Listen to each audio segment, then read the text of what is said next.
पाटील इथं आले होते परवा, त्याचा चेहरा बघितला, लय डिम पडलं होतं. अरे 22 तारखेला संध्याकाळी हा माणूस मुख्यमंत्री होणार म्हणून नव्या नवरी सारखा नटला होता, इकडं तिकडं फिरत होता की मुख्यमंत्री होणार, आणि सकाळी 11 वाजता गारज झाला, एकदम गडी डिम पडलाय, एकदम असा राजबिंडा गडी पण असा डिम पडलाय. आणि तो काय म्हणतोय, कार्यकर्त्याची मिटिंग घेऊन आपला विजय हा 61,000 मतांनी झालाय.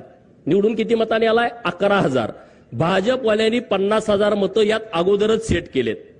काय म्हणतोय? भाजपनं 50,000 मतं अगोदरच सेट केलेत. म्हणून मी आणि सदाभाऊनं घोषणा केली, जर जयंतराव पाटील बाहेरच्या देशामध्ये शिकलेले आहेत, इंजिनियर आहेत, त्यांनी जर हे सिद्ध केलं तर मी 50 रुपयाचं बक्षीस देईन आणि सदाभाऊ 51 रुपयाचं बक्षीस देईन. असं 101 रुपयाचं बक्षीस आम्ही जाहीर केलंय. लायकीप्रमाणे बक्षीस द्यावं लागतं म्हणून 101